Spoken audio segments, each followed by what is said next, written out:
Terima kasih Anda kembali bersama kami pemirsa. Kita lanjutkan dialog kita dengan Pak Nurdin Halid yang saat ini berada di luar studio di Pancoran. Pak Nurdin, dengan akan diadakannya Rapimnas, jika itu tadi Anda katakan sudah diusulkan oleh Wakil Presiden Yusuf Kala kepada pihak ARB, apakah kemudian pihak ARB yakin ini juga akan diikuti oleh kubu Agung Laksono dan juga didukung oleh DPD-DPD yang ada di seluruh Indonesia? Jadi begini, Rapimnas itu kan penyelenggaranya siapa? Penyelenggaranya adalah Pak ARB dengan Pak Idrus Marham. Itu punya legal standing yang sangat kuat itu. Nah, oleh karena itu pasti diundang daripada pihak-pihak yang sesuai dengan anggaran dasar rumah tangga memiliki kewenangan, memiliki hak untuk ikut dalam Rapimnas. Tetapi orang-orang yang tidak sesuai dengan anggaran dasar rumah tangga, bagaimana mungkin kita mau undang? Nanti Rapimnasnya menjadi Rapimnas liar, Rapimnas yang tidak sesuai dengan anggaran dasar rumah tangga. Dan Rapimnas itu pesertanya ada dua. Ada peserta penuh, ada peserta peninjau. Jadi yang perorangan itu bisa saja diundang sebagai peserta peninjau. Yang paling penting adalah bahwa peserta daripada Rapimnas itu adalah DPD 1 Partai Golkar se-Indonesia, kemudian organisasi yang mendirikan Partai Golkar, kemudian organisasi sayap, kemudian Dewan Pertimbangan. Nah, itu yang punya hak untuk diundang di dalam Rapimnas. Kemudian peninjau adalah yang diundang oleh DPP Partai Golkar. Itu. Nah, jadi tahapan-tahapan daripada penyelesaian masalah secara politik itu telah ada kesepakatan antara Pak JK, Agung Laksono dengan ARB. Itu sudah ada. Itu antara lain bahwa yang menentukan mau munas tidak munas itu, kapan munasnya itu adalah Rapimnas. Dan itu sesuai dengan mekanisme organisasi di Partai Golkar, sesuai dengan ADART. Rapimnas itu di Partai Golkar adalah forum tertinggi, forum pengambilan keputusan tertinggi di bawah munas. Itu. Tapi saya sangat tidak sependapat, mohon maaf Prof, tidak sependapat kalau Prof mengatakan sekarang tidak ada pengurus yang sah, itu keliru besar. Kenapa? Karena kita harus menghargai dong, bukan menghargai, kita negara hukum, warga negara harus taat asas. Pengadilan tinggi jelas menyatakan Munas Bali sah, itu pengadilan, bukan Nurdin Halid, bukan ARB. Jadi kalau Prof mengatakan tidak ada kepengurusan yang sah, keliru besar. Persoalan kepengurusan ini belum didaftarkan oleh Kementerian Hukum, itu iya. Tetapi Kementerian Hukum bukan kapasitasnya untuk menyatakan sah tidaknya sebuah kepengurusan.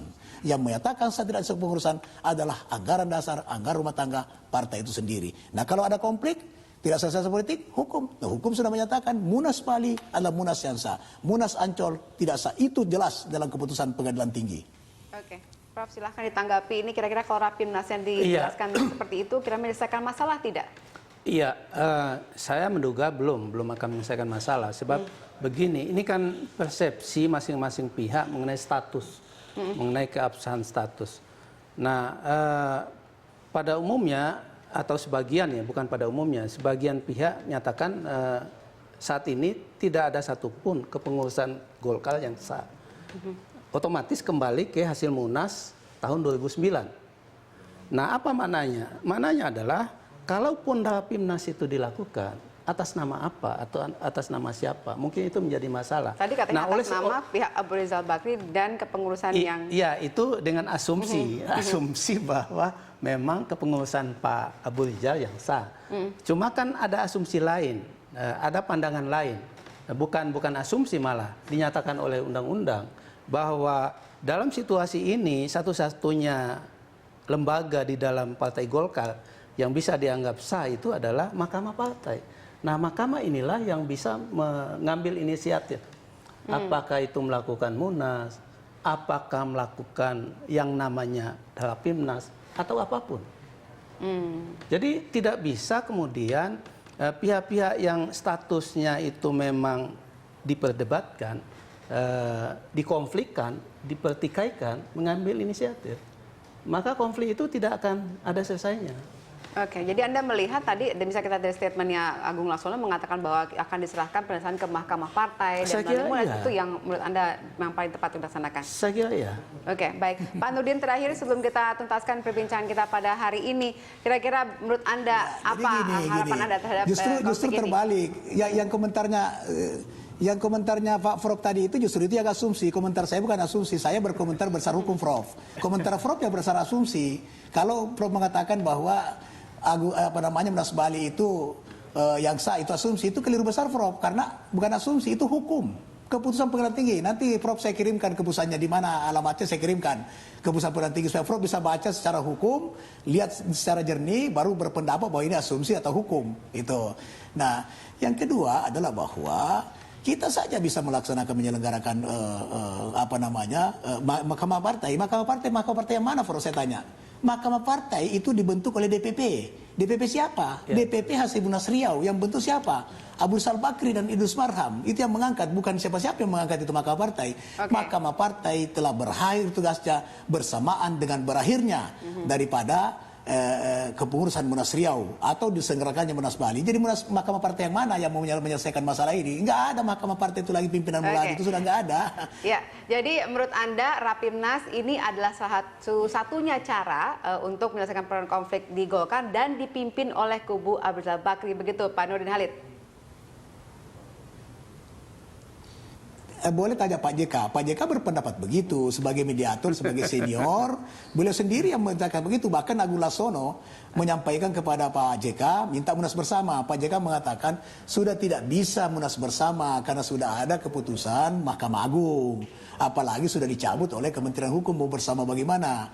Tapi silakan kalau mau munas melalui Rapimnas. Itulah mekanisme yang menentukan kapan munasnya, di mana munasnya, itu Rapimnas. Tapi kalau kemudian Rapimnas mengatakan tidak perlu munas karena kita sudah munas dan munas sudah sesuai dengan dasar, tidak akan munas karena yang menentukan munas itu bisa saja adalah 2/3 oleh DPD 1 atau permintaan DPP. Oke, baik. Terima kasih Pak Nurdin Halid sudah bergabung bersama kami. Kita tunggu jalannya Rapimnas. Nah, harapan saya yang terakhir, Mbak, harapan saya adalah sahabat-sahabat saya dari Agung Laksono, mari kita bersama-sama membangun partai ke depan. Taat asaslah kepada keputusan hukum. Oke, baik. Terima kasih. Selamat malam Pak Nurdin. Terima kasih sudah bergabung bersama kami. Ya, pemirsa, kini kami juga sudah terhubung melalui sambungan telepon dengan Pak Priyo Budi Santoso, Wakil Ketua Umum DPP Golkar versi Agung Laksono. Selamat malam Pak Priyo. Selamat malam. Iya, mungkin kalau saya boleh mengulang perbincangan kami dengan Pak Nurdin Halid yang baru selesai. Mendengar apa itu argumen terakhir tadi. Saya Bagaimana kira komentar ini Anda? pintar juga ya untuk dibolak-balikkan apa itu logika seperti itu. Halo. Ya, silakan. Lalu kemudian bagaimana menurut Anda? Jadi sekarang ini Golkar mengalami vacuum of power. Yaitu kepengurusan Munas Ancol dicabut, kepengurusan Munas Riau tutup usia berakhir tahun kemarin, Munas Bali ditolak untuk disahkan oleh Mahkamah Agung dan oleh Menteri. Dan demikian hari ini Golkar, meskipun keberadaan Golkar itu ada, tapi tidak ada sebuah pihak pun yang berhak mengklaim dan bertindak atas nama Dewan Pimpinan Pusat Partai. Jadi sekarang ini satu-satunya jalan yang tersedia adalah karena kemarin Presiden Jokowi dan kami berterima kasih, beliau juga ikut turun gunung untuk menyelesaikan mendamaikan konflik yang terjadi di Golkar dan kami berterima kasih. Dengan demikian sekarang hampir seluruh petinggi negeri ini sudah terlibat untuk mencoba mencari solusi damai mengenai ini. Setelah sebelumnya Pak Pres, Pak Yusuf Kalla, kemudian Pak Akbar Tanjung, kemudian juga mantan presiden yang kita hormati Profesor B.J. Habibie juga turun gunung untuk itu. Okay. Nah, satu-satunya solusi untuk ini yang tersedia adalah mengadakan munas yang diselenggarakan secara fair. Hari ini satu-satunya taruhlah badan yang masih terlegal, termaktub dan terdaftar di Kementerian Hukum dan HAM hanyalah Mahkamah Partai yang memang disahkan memang berbeda dengan kepengurusan Dewan Pimpinan Pusat Partai. Dan SK-nya pun lain begitu. Dan ini yang masih legal sampai hari ini belum dicabut karena memang belum ada sebuah Dewan Pimpinan Pusat Partai baru yang mengusulkan untuk mengganti posisi Mahkamah Partai. Jadi posisi Mahkamah Partai yang dipimpin oleh Profesor Muladi dengan anggota Pak Andi Matalata, Profesor Nantabaya, Mayor Jenderal TNI Purnawirawan Jasim Marin, dan Dr. Aulia Aman Rahman ini masih sah terdaftar secara resmi dan itu merupakan kenyataan hukum yang tidak boleh dinafikan dengan argumen-argumen yang tadi sempat saya saya dengar butir-butir terakhirnya itu. Ya, Pak Nurdin Halid tadi mengatakan aspek sekarang legal ini pertanyaannya yang adalah penting, Pak kalau Priyo. kita halo,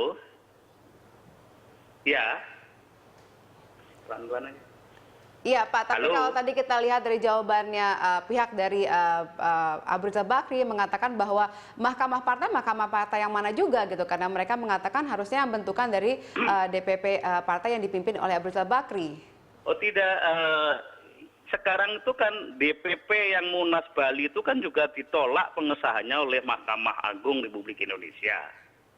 Dan sekarang itu ada sebuah mekanisme di Pengadilan Jakarta Barat yang sebenarnya mekanisme yang sah ya, berdasarkan konflik internal partai itu di Jakarta Barat, itu dicabut oleh pihak sana. Mereka menggunakan pengadilan perdata di Jakarta Utara. Pengadilan perdata itu tidak bisa ada sangkut pautnya, itu hanya masalah ganti rugi perdata yang tidak ada sangkut pautnya. Itu pun sekarang masih belum diputuskan di Mahkamah Agung. Kalaupun diputuskan, itu tidak mempunyai derajat hukum, perintah hukum, karena yang disidangkan itu adalah masalah sengketa perdata, bukan sengketa partai politik berdasarkan undang-undang partai politik yang sah, yang kebetulan saya ikut menyusun dan mengesahkan di sidang paripurna DPR saat saya menjadi wakil ketua DPR RI saat itu. Dengan demikian, argumentasi yang kemarin dilakukan itu logikanya dibolak-balik, seolah-olah benar, tapi sebenarnya semu tidak seperti itu yang terjadi. Okay. Yang terjadi sekarang itu adalah ada kekosongan. Pihak kubu Bali pun tidak berhak mengklaim atas nama Dewan Pimpinan Pusat Partai, karena memang Mahkamah Agung juga menolak untuk mengesahkan itu. Itu bunyi yang kemarin dalam sidang pengadilan usaha negara, demikianlah bunyi yang bisa kita terima. Oke, baik Pak Priyo, tahan dulu, saya akan ke Pak Profesor Samsudin Haris terlebih dahulu. Adalah lewat mekanisme musyawarah nasional. Ya, oke. Terhadap pihak-pihak yang menolak terhadap gagasan ini, hanya pihak-pihak yang ingin merusak Golkar, Ya, yang kita memang sudah tidak tahu bahwa menginginkan memang adanya mekanisme solusi Munas itu. ini yang banyak disarankan untuk menyelesaikan konflik Betul. Golkar. Tapi kalau kita lihat tadi, saya akan tanyakan ke Profesor Samsudin terlebih dahulu. Ini kalau kita lihat kedua kubu sama-sama punya legal standing yang mereka ajukan sebagai atau argumen untuk menguatkan posisi mereka. Nah, kapan, bagaimana ini kemudian tadi menyelesaikannya? Karena sepertinya posisinya sama-sama ini. Sebetulnya nggak sama-sama. Jadi yang dikemukakan Pak Priyo Budi Santoso saya pikir lebih pas ya. Sebab memang saat ini tidak ada kepengurusan DPP yang sah. Jadi baik kubu hasil Munas Ancol maupun Munas Bali itu dua-duanya tidak berfungsi. Itu juga hasil Munas tahun 2009 di Riau. Oleh sebab itu mau tidak mau solusinya adalah Munas yang sifatnya islah atau rekonsiliasi itu. Nah ini kan bisa dibentuk semacam panitia gabungan yang diinisiatifi oleh Mahkamah Partai. Tadi kan sudah dijelaskan Mahkamah Partai itu punya legalitas sebab keabsahannya diakui oleh undang-undang Kemenhukam. Oke, baik. Kita akan lanjutkan dialog kita nanti saat lagi. Pak Priyo, kami harap Anda tetap masih bersama kami. Kami akan jeda sejenak, pemirsa tetap bersama kami. Kami akan kembali saat lagi.